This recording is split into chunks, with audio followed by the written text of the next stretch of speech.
Boa noite. Ela já tem quase 2000 anos.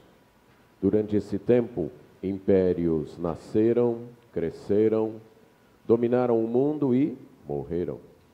Empresas apareceram, enriqueceram e faliram. Movimentos políticos e ideológicos se levantaram, se estabeleceram, causaram revoluções, mas depois ruíram. Novas ideias surgiram, jogando ao lixo as ideias antigas, mas também estas, que eram chamadas de novas, se tornaram antigas e, com o tempo, esquecidas. Mas ela tem permanecido.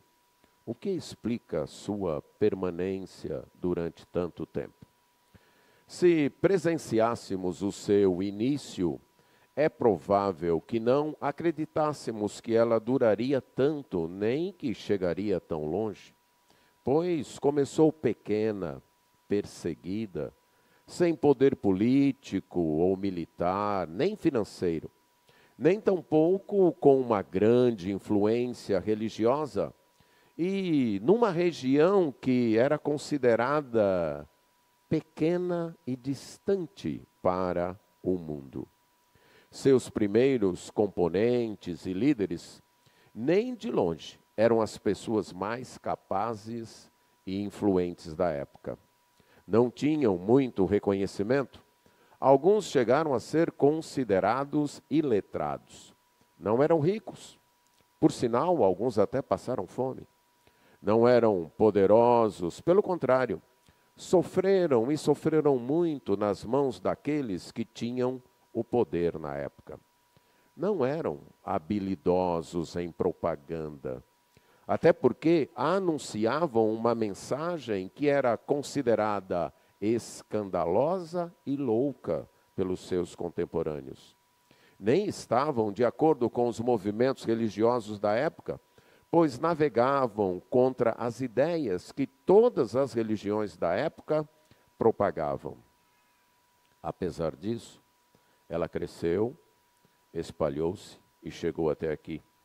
Qual teria sido o segredo do seu sucesso? Durante esses quase 2 milênios de existência, ela enfrentou inimigos externos e internos. Os externos, ora tentaram destruí-la, ora tentaram cooptá-la. Ameaçaram, torturaram, prenderam, expulsaram seus membros de suas terras e mataram outros. Sua tentativa era dar um fim a ela, mas ela resistiu. Outras vezes ofereceram acordos, promessas, benesses, para que ela suavizasse um pouco sua mensagem, mudasse um pouco o seu comportamento, fizesse um pequeno desvio de rumo, buscando uma direção só um pouquinho diferente. Mas ela recusou. Ela optou pelos bens eternos e não quis os bens temporários. Estes inimigos, ora gritavam, ora falavam suavemente, tentando que ela os ouvisse, mas ela sempre preferiu ouvir a voz de Deus. Como ela conseguiu ser vitoriosa? Já os inimigos internos, que ora se infiltraram e ora surgiram mesmo de dentro, tinham mal intenção de distorcer sua mensagem e assim minar suas forças, provocar escândalos e assim enfraquecer o impacto de seu testemunho, criar contendas, impedindo o progresso de sua missão. Mas, apesar destas oscilações, sua mensagem sempre se manteve, seu testemunho sempre foi visto e sua missão avançou. Alguns outros eram até bem intencionados. Pensavam que estavam lhe ajudando, fortalecendo-a, tornando-a mais relevante, mais atraente para o mundo. Queriam-na mais adaptada às modas correntes e, para isso, diluíram sua mensagem e, assim, tornaram-na menos poderosa para produzir as mudanças que Deus queria que ela fizesse. Queriam-na mais atraente e, para isso, maquiaram um tanto sua aparência. Mas o que tiveram foi um caráter enfraquecido e volúvel. Queriam-na mais aceita pelo mundo e, para isso, mudaram muitas vezes seu estilo de cultuar. E assim, tiveram-na esquecida de adorar a quem ela devia adorar, a Deus. Queriam-na mais poderosa e muitas vezes aliaram-se aos poderes deste mundo. Tiveram-na menos humilde e assim bem mais enfraquecida. Queriam-na mais rica e para isso tentaram comercializá-la. Tiveram-na menos dependente de Deus e, consequentemente, menos produtiva para o Evangelho. Mesmo cedendo algumas vezes, ela sempre acordava destes cochilos e despertava para experimentar seu verdadeiro caráter e sua missão. Sim, a Igreja de Jesus enfrentou estes desafios e sempre foi vitoriosa. Qual sua arma? Em um dos capítulos do livro de Atos, que nos conta sua história inicial, veremos a resposta para esta pergunta. Atos, capítulo 12, versos de 1 a 25. Atos, capítulo 12, versos de 1 a 25.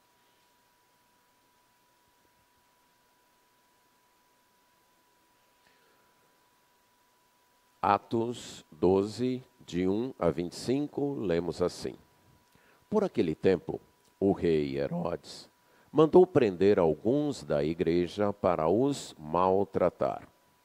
Mandou matar à espada Tiago, irmão de João. Vendo que isto agradava aos judeus, prosseguiu, mandando prender também Pedro, e eram os dias dos pães sem fermento.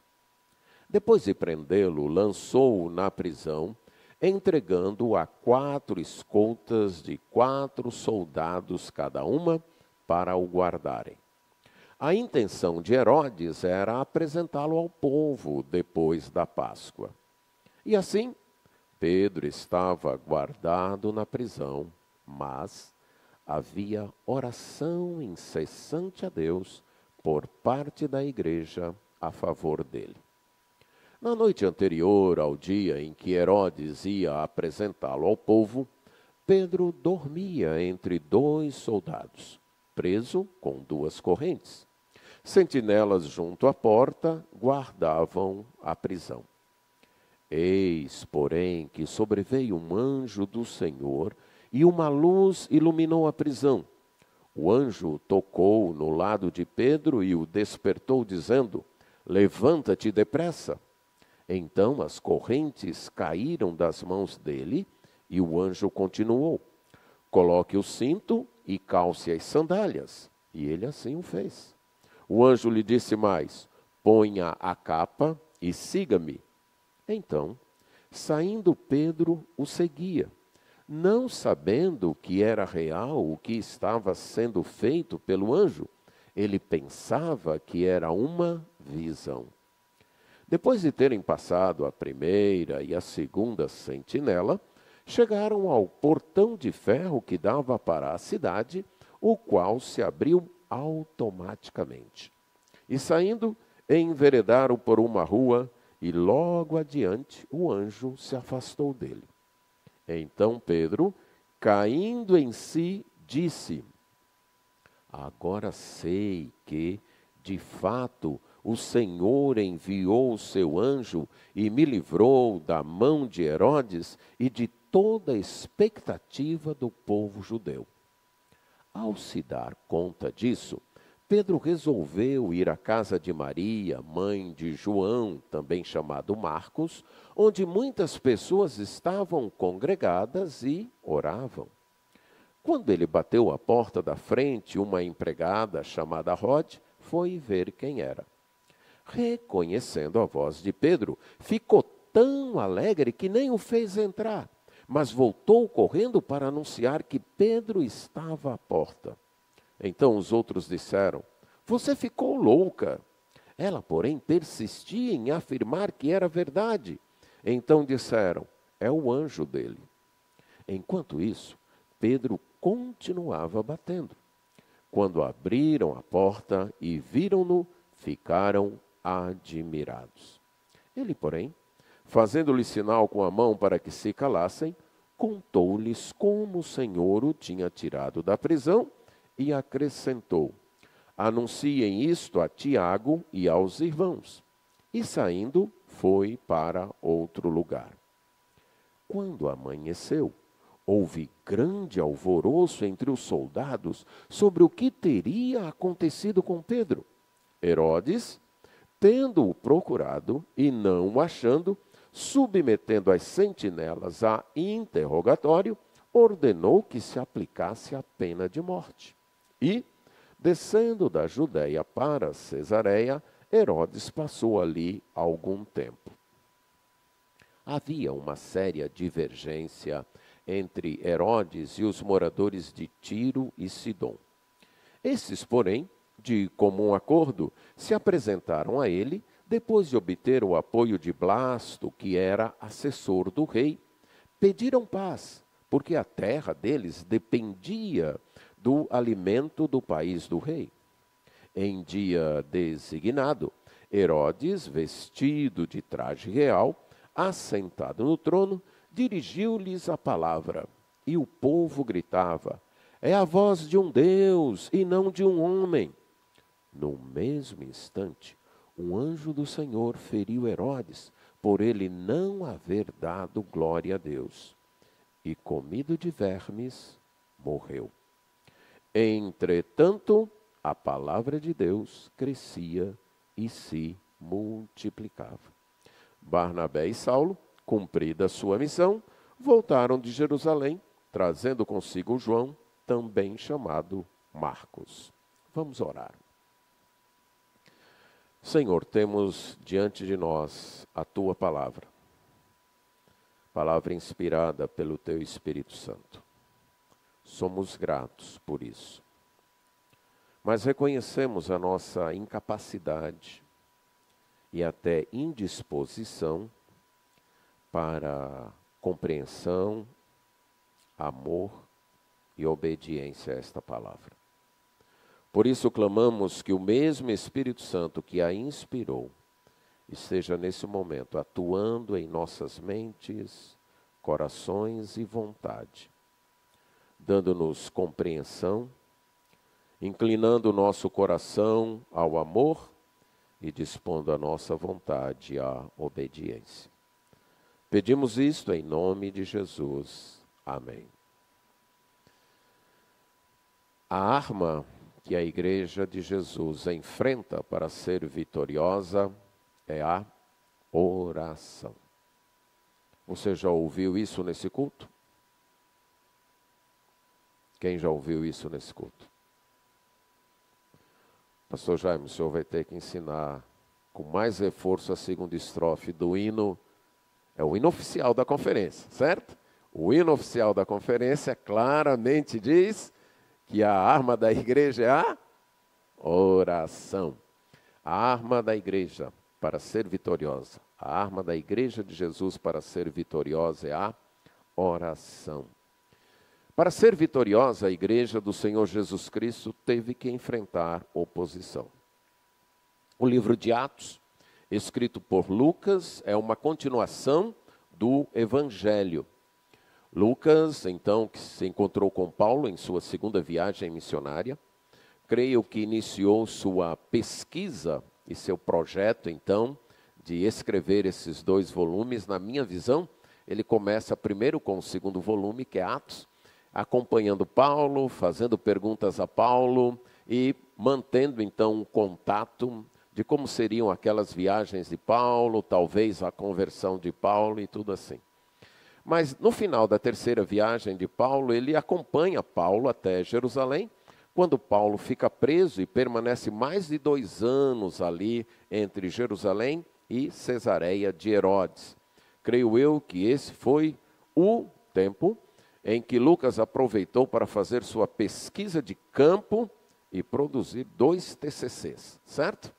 O do Evangelho de Lucas e o do livro de Atos. Claramente, ele indica no início do livro de Atos que o livro de Atos é uma continuação das obras de Jesus, da narrativa das obras de Jesus. Só que no livro de Atos, ele conta o que Jesus continuou a fazer através do Espírito Santo operando no seu povo, operando na sua igreja.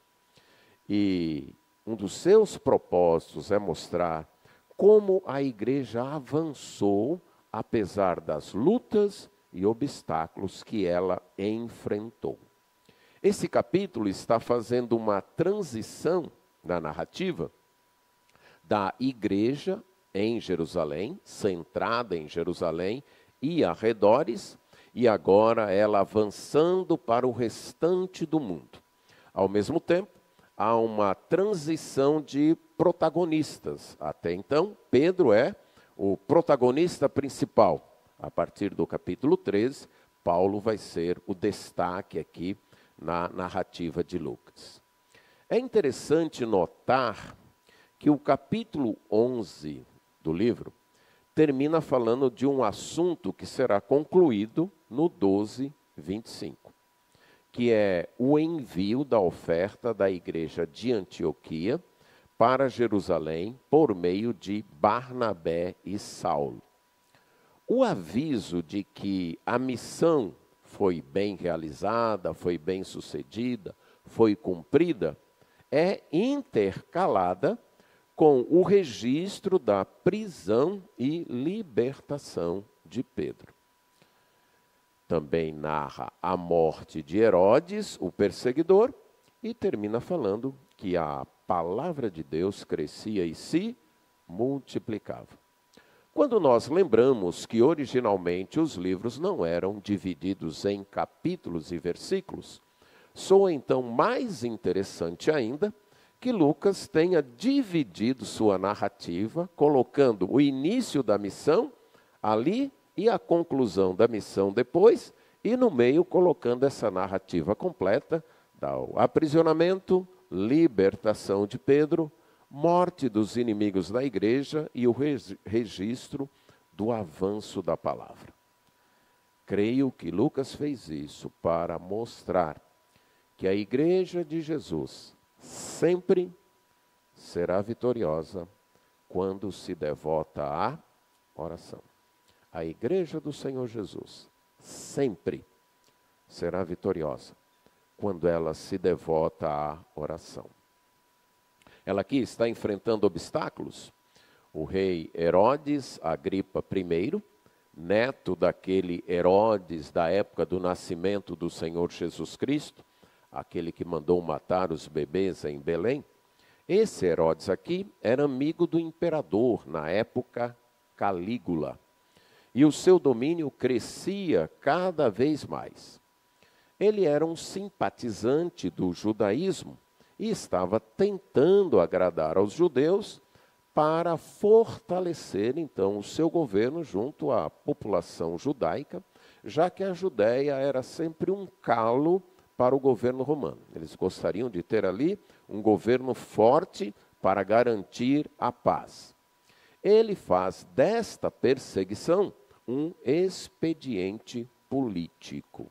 Então, a igreja estava enfrentando as forças políticas daquele tempo, tanto locais como imperiais. Eles também estavam enfrentando os judeus, que eram a força religiosa, as autoridades religiosas naquela região, naquele tempo, que inclusive já haviam perseguido a igreja, procurado intimidar os líderes, fazê-los calar no capítulo 4, já haviam assassinado Estevão no capítulo 7. Esta perseguição, então, era movida tanto por forças políticas, religiosas e militares, já que Herodes tinha em suas mãos o poder das forças militares. Estes homens aqui, os homens da igreja, as pessoas da igreja, estavam, humanamente falando, enfraquecidos. Não tinham a política do seu lado, não tinham o poder religioso do seu lado, não tinham o poder militar do seu lado, e financeiramente estavam recebendo ofertas da igreja de Antioquia. Então, nem financeiramente, eles estavam em condições de empreender uma defesa, pagar um advogado ou coisas desse tipo, para poder se defender desta perseguição. A perseguição era cruel. O rei Herodes já tinha mandado matar Tiago, que era um dos líderes da igreja, juntamente com Pedro e João. E agora ele manda prender Pedro, o principal personagem até então na propagação do evangelho. Ele manda então prender com violência, querendo maltratar, querendo fazer mal aos discípulos e assim intimidar os outros irmãos. Diante disso, uma igreja que já teve então um dos seus líderes morto, Tiago. Tem o outro, até então o principal, preso. Uma igreja que não tem influência política, não tem influência religiosa, não tem o poder militar, está sem condições econômicas. Como lidar com isso? Ela usou a melhor arma. Algumas vezes, não ter nenhuma outra arma a qual apelar é talvez a melhor opção, porque nos força a usar a arma que devemos usar, a oração. Ela não tinha como depender do poder político. Não tinha como depender do poder militar. Não tinha como depender da influência religiosa. Não tinha como depender das finanças. Ela não aceitou aquela situação de modo apático. Não podemos fazer nada, somos fraquinhos, temos que aceitar, paciência, é assim mesmo, com uma apatia ou omissão ou desesperança, desânimo, não. Também ela não se desespera, não entra em desespero, e agora o que vai fazer? Está tudo perdido, a igreja vai fechar, o evangelho vai acabar, Pedro vai morrer? Também não. Ela nem se desanima, por não ter recursos, nem tampouco se desespera, lutando com a força do seu próprio braço, sem apoio político, sem apoio religioso, sem apoio militar, sem recursos financeiros, em sua maioria composta por pessoas simples, aparentemente sem forças, mas ela tinha certo conhecimento. Ela já conhecia as Escrituras. Ela já conhecia como o povo de Deus havia reagido em situações de opressão, ameaça e aparente fraqueza. Por exemplo, no livro de 2 Crônicas, no capítulo 14, verso 11, nos é contado uma época em que o povo de Judá estava enfrentando um exército praticamente com o dobro do seu contingente. Era a época do rei Asa.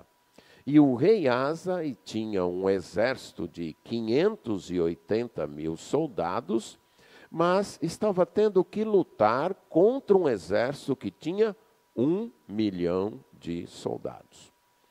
Quando você lembra o modo como as guerras ocorriam naquela época, você ter quase que 2 contra 1, era quase que derrota certa, porque era uma guerra muito na força da espada, do arco, muito pessoal. Então, você tem 1 milhão contra 580 mil, mas o rei Asa fez o seguinte, 2 Crônicas 14, 11.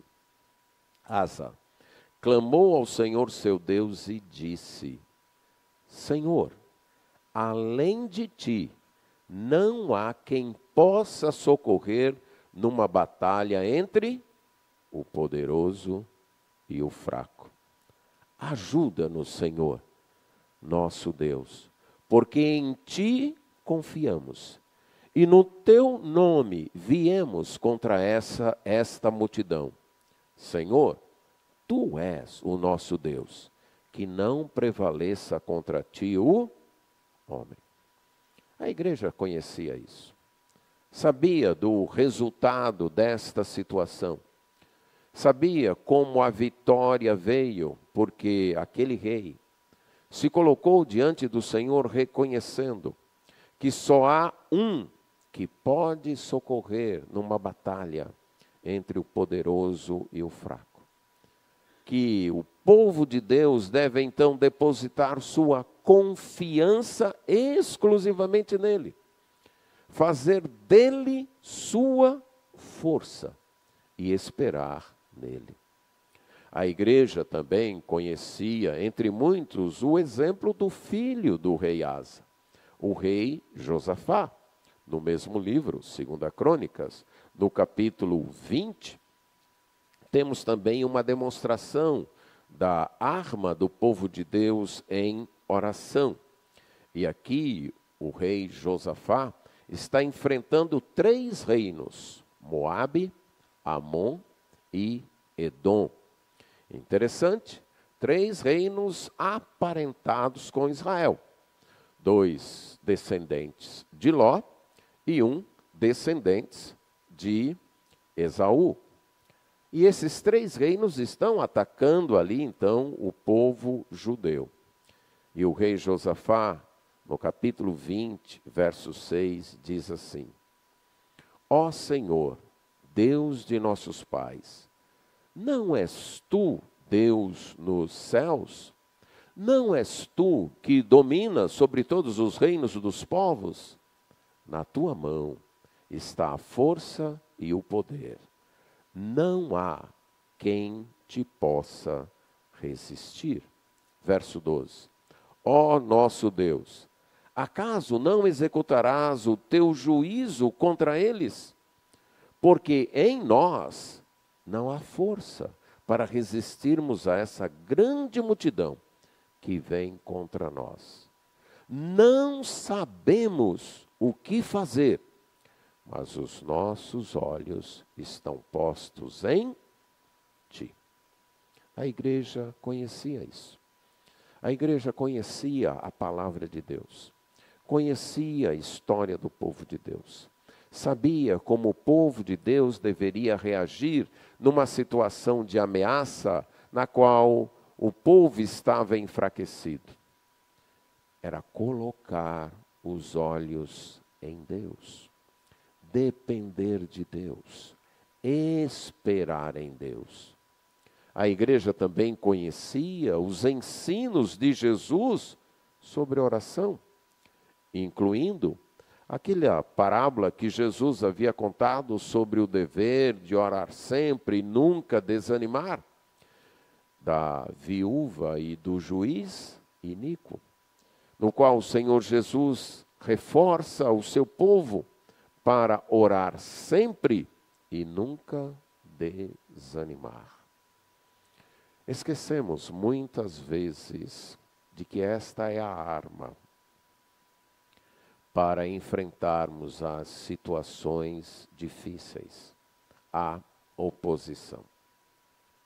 Se você pensar bem, a oração é o dever mais simples, mais fácil.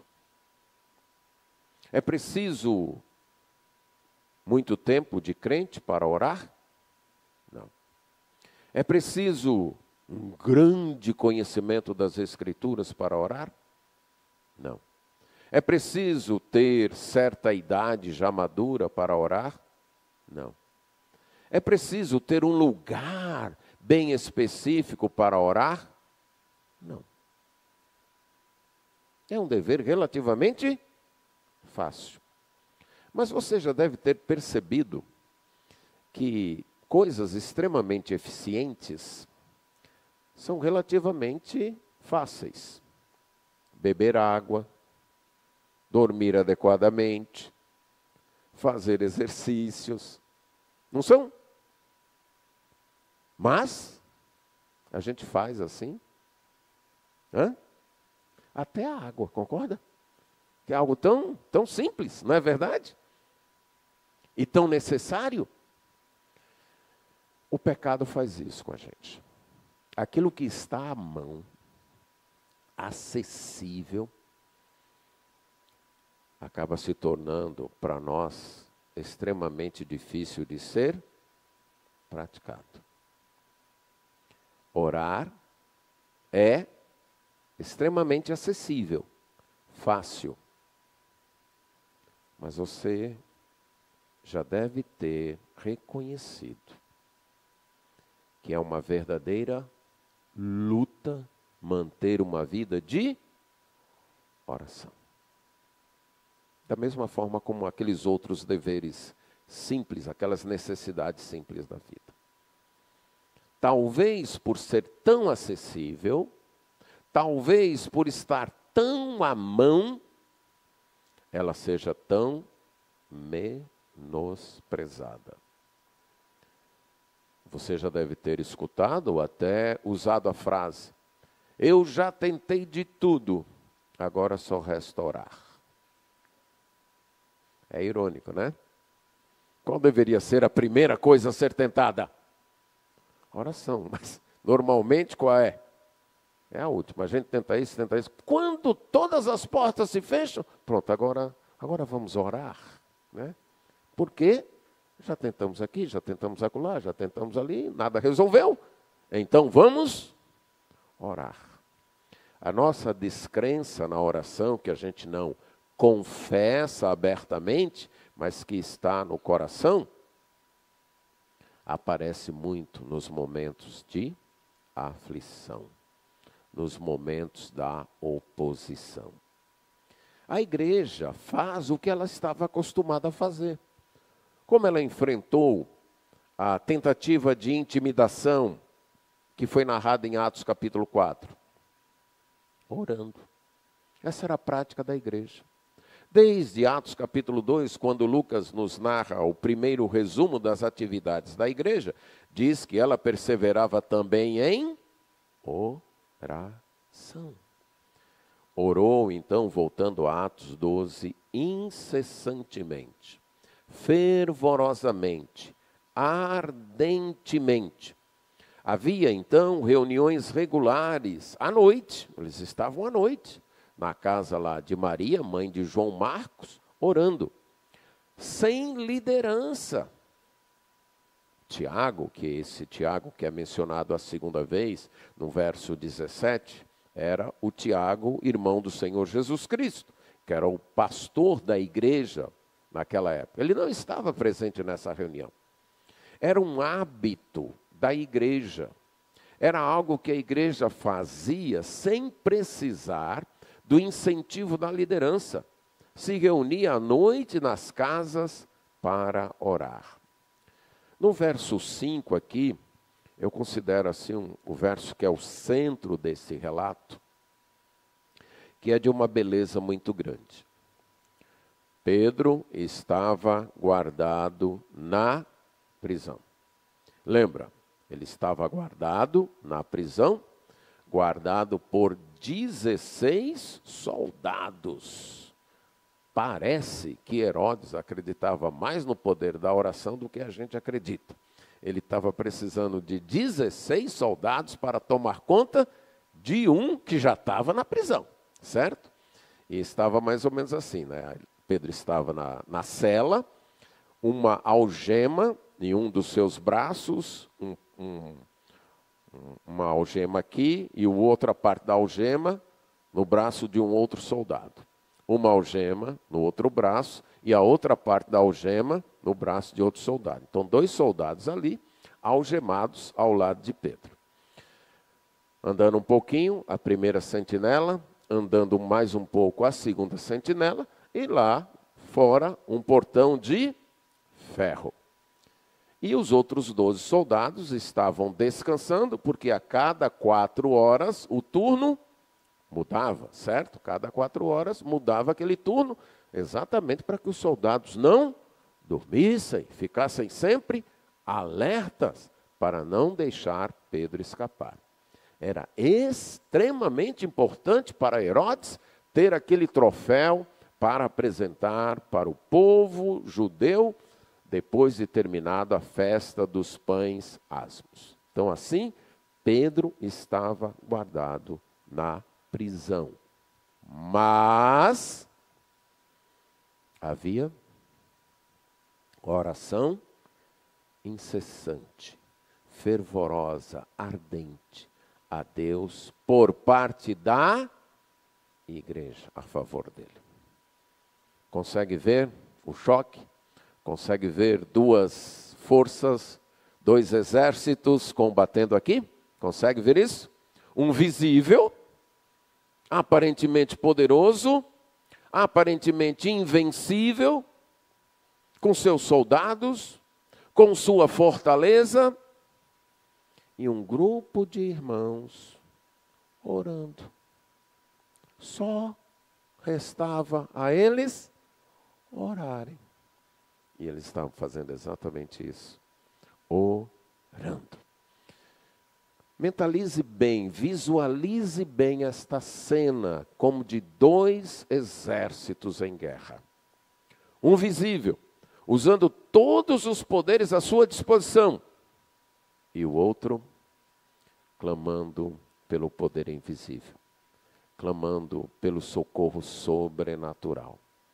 Guarde isso em sua mente para suas crises pessoais, para suas crises particulares, para os problemas familiares, para aquelas situações nas quais você não vê saída, que parece que está todo mundo contra você, que você olha para um lado e estão contra você, olha para trás estão contra você, para o outro lado contra você, na frente contra você, você não enxerga a saída. Parece que as portas estão fechadas, estão todos contra você. Guarde esse versículo em sua mente. O que fazer? Orar, clamar, buscar a Deus. Esta é a saída. Esta é a arma, esta é a solução. Não é caçar briga, não é partir para cima, não é partir para calúnia, não é partir para agressividade, não. Isso é usar armas carnais. A nossa luta não é contra carne e sangue. A nossa luta é contra os principados e potestades. Basicamente, a nossa luta depende de 2 armas, se nós resumirmos Efésios 6. Confiança na palavra, confiança naquilo que Deus já fez em Cristo por nós e oração. Conhecimento da palavra, conhecimento do que Deus já fez na pessoa do Senhor Jesus Cristo por nós e oração. É essa. Guarde isso, para nem se desesperar e nem desanimar, mas guerrear. Lutar, guerrear em oração. Alguém já disse que a oração pode pelo menos fazer 2 coisas. Reunir Deus e o homem de maneira extremamente íntima. Deus e o homem, então, se unem quando alguém ora. E segundo é fazer acontecer coisas que de outro modo não seriam possíveis. A igreja demonstra a sua crença de que vivia no mundo sobrenatural, que ela era vitoriosa porque ela é sobrenatural.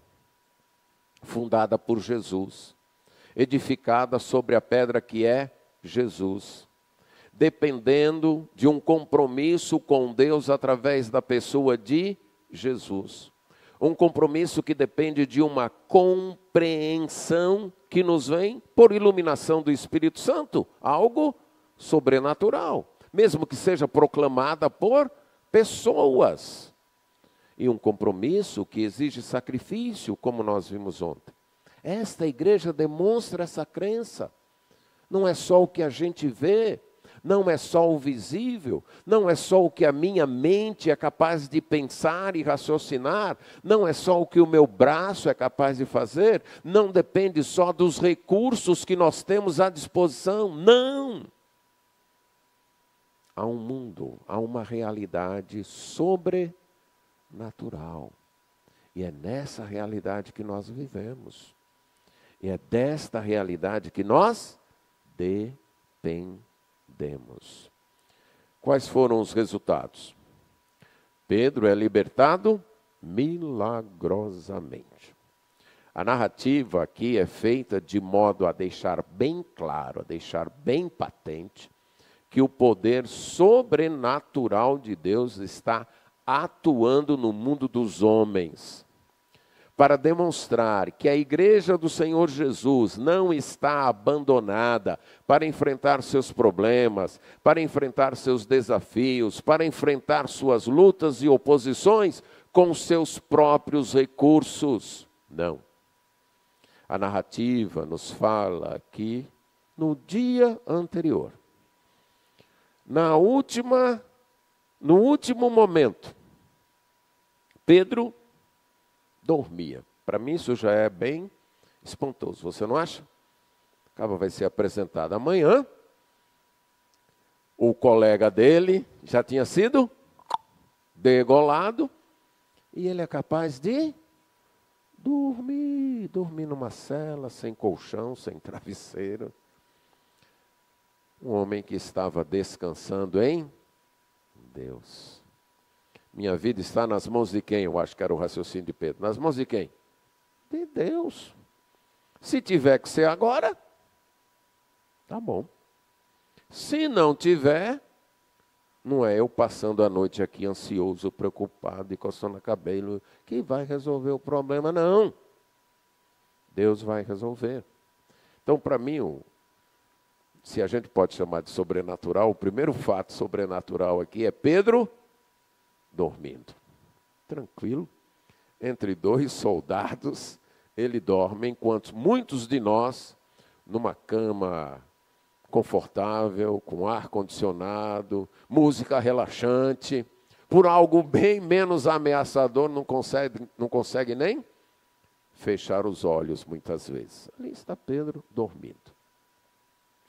E eis, verso 7, essa palavra eis, tanto no Antigo como no Novo Testamento, é um recurso retórico, um recurso literário dos autores para pedir que a gente imagine, é como se eles dissessem, olhem, vejam. Que o leitor, então, ao ler, é como ele dissesse, enxergue o que eu vou dizer, veja o que eu vou dizer. Um anjo sobrevém, e uma luz ilumina a prisão. Há uma luz. O anjo toca no lado de Pedro e o desperta. Levante-se depressa. As algemas caem dos braços. Será que fizeram barulho? Fizeram. Lembra aí, você tem 2 soldados que tinham tido 12 horas para descansar. Mas eles aparentemente estão dormindo também. Mesmo que tivesse um sono leve, quando você tem um sono leve no escuro, que uma luz é acesa, o que acontece? Você acorda. Aí você vê o barulho de algemas. A pessoa que está do seu lado se levanta. E eles não enxergam nada disso. O anjo então diz, coloque o cinto, porque eram túnicas, e na hora de dormir a pessoa tirava o cinto para dormir de modo mais confortável. Então coloque aí o cinto, calce o chinelo. E agora pegue sua capa, que era usada como cobertor, coloque agora sobre você e siga-me. E aí ele segue, tem a primeira sentinela ali, passa, e a sentinela não enxerga. Passa a segunda sentinela, e ela também não enxerga. Sim, agora o portão aí, eu não tenho a chave, e nem o controle remoto está comigo, certo? Mas nós temos aqui o exemplo do primeiro portão que se abre automaticamente, e aí sem que o controle remoto seja acionado. Lá se abre o portão automaticamente e Pedro passa. E ninguém percebe nada. Ninguém vê nada. Só Pedro. Para este mundo, o sobrenatural não existe.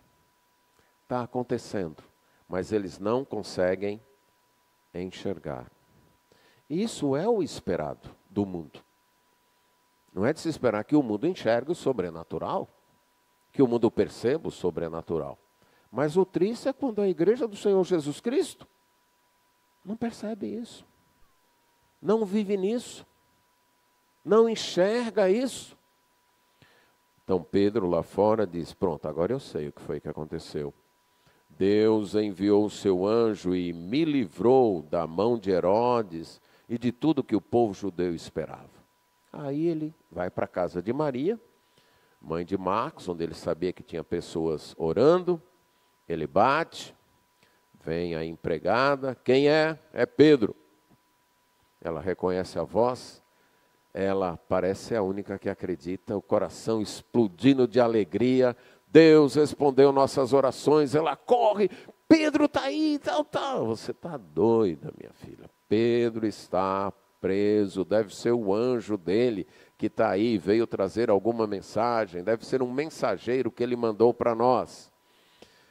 Deixe-me dizer o que eu acredito. Eu não acredito que a igreja estava orando sem fé.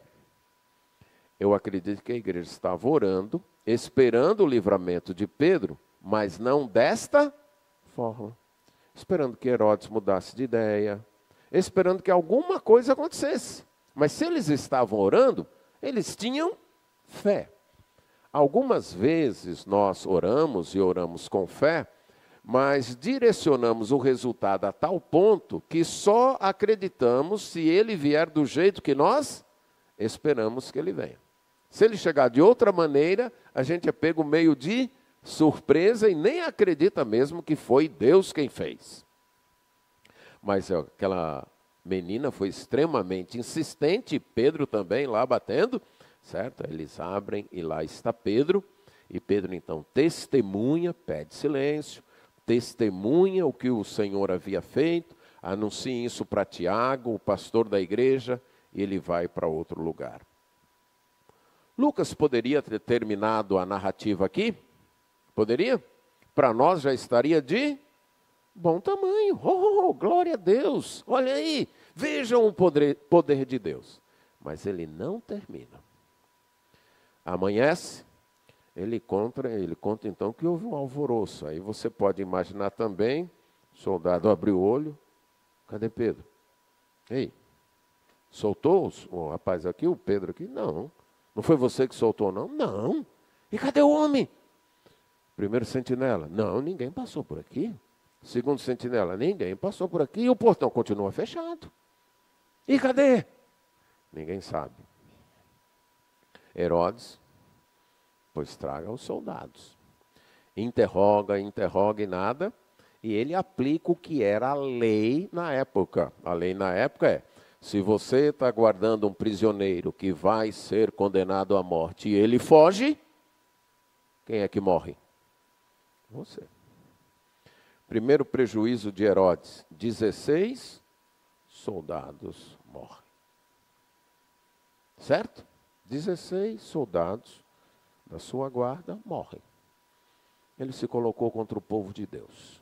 Tem o primeiro prejuízo.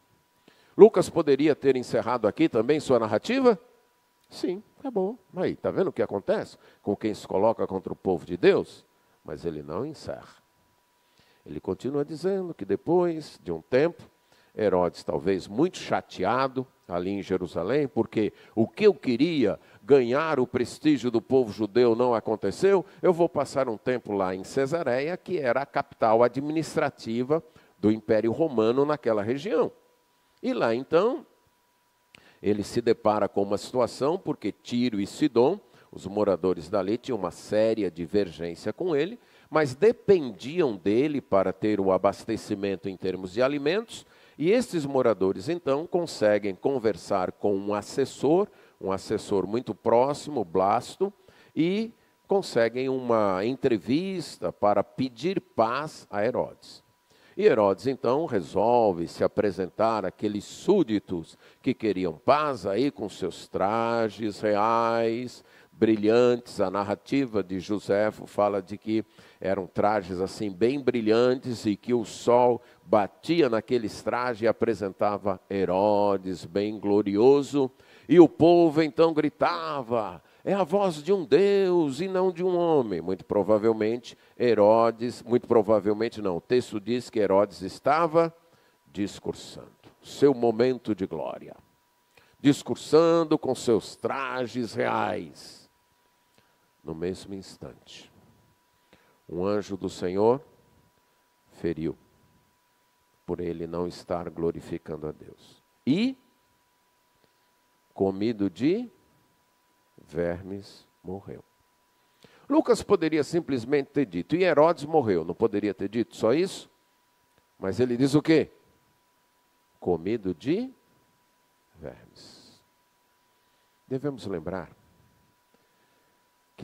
que aqueles que se opõem a Deus, ao seu plano e à sua igreja, são extremamente frágeis. Não é preciso muita coisa para acabar com eles, não. Vermes já são suficientes para derrotá-los. Por esses detalhes que Lucas acrescenta, e ele que é um brilhante escritor, e todo bom escritor sabe quais detalhes de uma narrativa ele deve colocar e quais ele deve deixar de lado, de acordo com o propósito que ele quer enfatizar. Por esses detalhes que ele acrescenta, ele está dizendo isso. Olha o que acontece quando a igreja ora. Olha o que acontece quando a igreja se devota à oração. Olha o que acontece com ela e olha o que acontece com os inimigos dela. Os soldados, seu próprio chefe mandou matá-los. E o rei, com todos os seus trajes brilhantes, morre comido de vermes. Deve ter sido uma morte horrível. Comido de vermes, morreu. Lucas poderia também ter concluído sua narrativa aqui? Sim, mas ele acrescenta algo que vai estar sempre, se você já leu o livro de Atos com atenção, sendo repetido. Entretanto, a palavra de Deus crescia e se multiplicava. Quem se colocou contra a igreja de Deus, morreu comido de vermes. E a palavra de Deus crescia e se multiplicava. A igreja tinha tudo contra ela. E Deus a seu favor.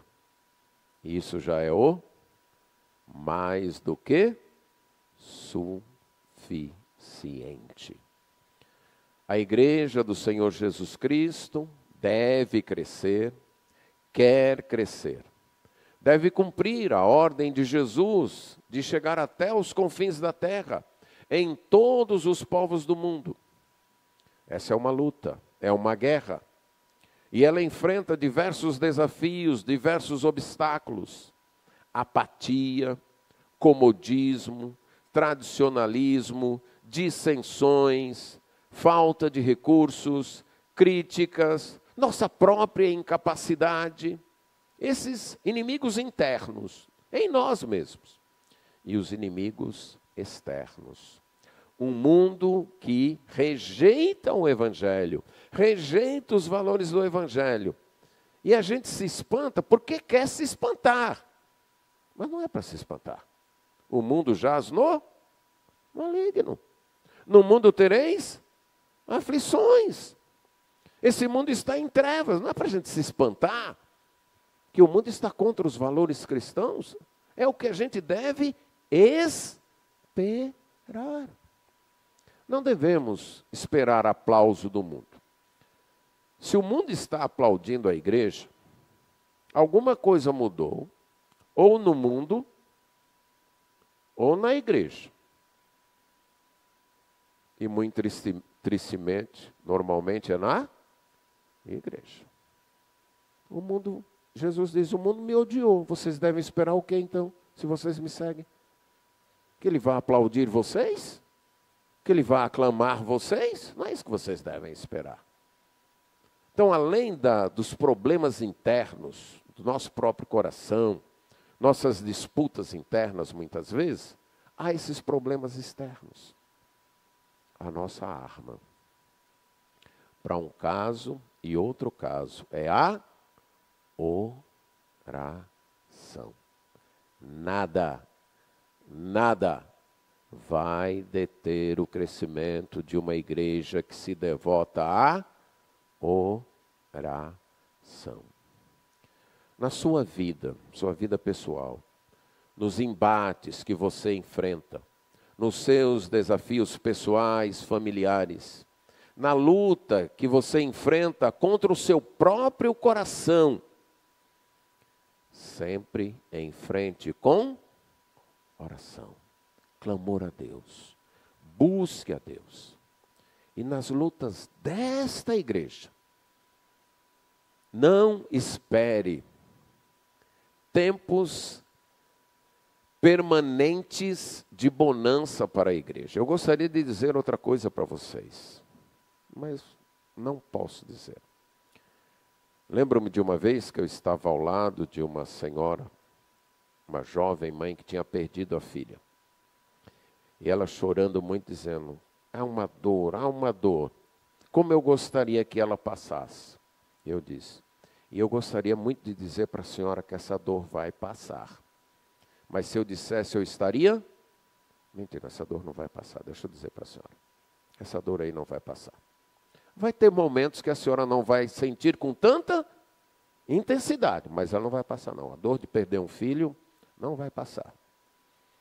Mas a senhora tem alguém do seu lado e alguém a quem clamar, sempre que a dor aparecer. É o mesmo que eu tenho a dizer para vocês como igreja. Tem problemas?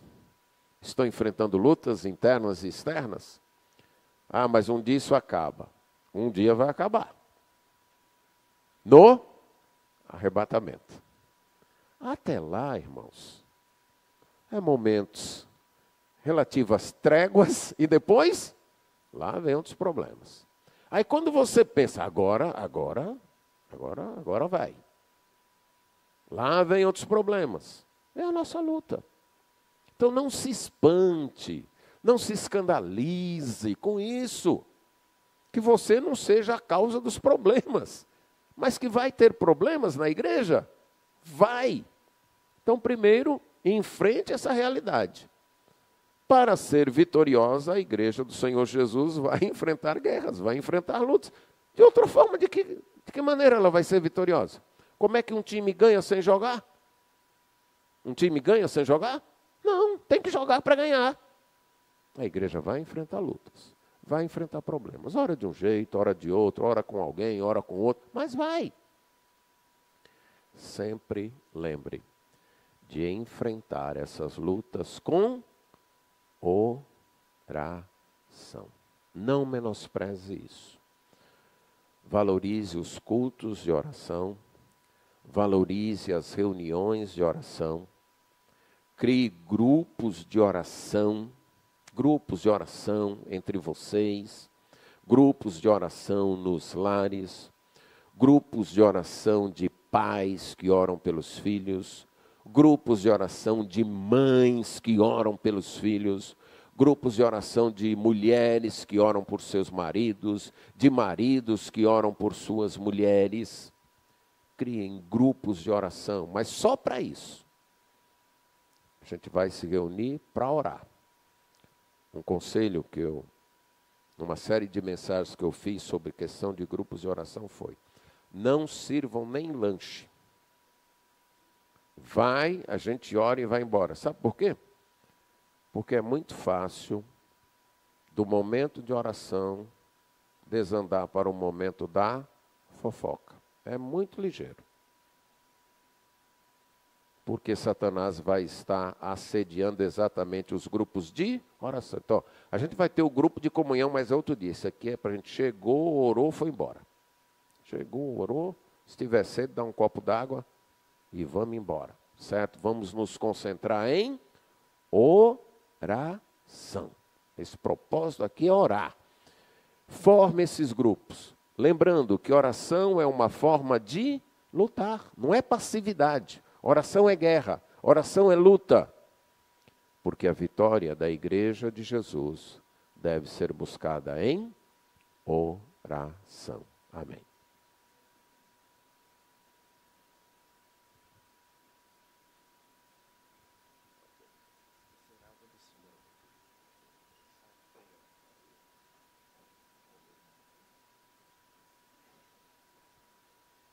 Graças a Deus pela bênção de hoje. Então, já sabemos como vamos fazer na quarta-feira, no culto de oração, né? Menos conversa e mais oração. E a igreja do Senhor é vitoriosa exatamente fazendo assim. Então, vamos orar, agradecer a Deus pela bênção de hoje. E amanhã estaremos aqui às 19 horas, ok? Então, vem às 19 horas no sábado. E domingo será 9 da manhã e domingo à noite às 18h30. Lembrando do nosso almoço também, que acontecerá no domingo, certo? Então vamos orar agradecendo a Deus pelas bênçãos de hoje. Obrigado, Senhor, porque o Senhor é um Deus maravilhoso e cuida de nós. Obrigado, Senhor Deus, pela Tua palavra, que de uma maneira tão especial nos ensina como nós devemos batalhar, orando, buscando ao Senhor, confiando em Ti. Ajuda-nos, Senhor Deus, como igreja, a termos mais fé e disposição para orar. É o que nós te pedimos, ó Pai, no nome do Senhor Jesus Cristo. Amém.